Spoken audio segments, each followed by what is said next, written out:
حمد العنزي. كرة منقولة محاولة وسط الملعب إلى مسعود أوزيل. دي ماريا، محاولة دي ماريا الآن. يا الله يا الله،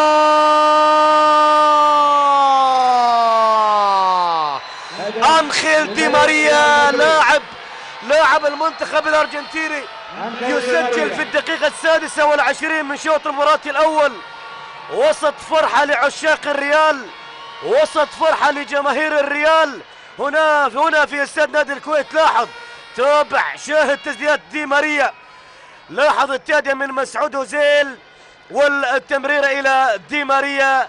أنخيل دي ماريا لاعب المنتخب الأرجنتيني. لاحظ مسعود أوزيل التمريرة الجميلة إلى اللاعب أنخيل دي ماريا.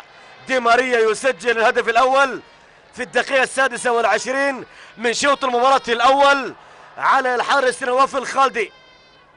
هدف الدقيقة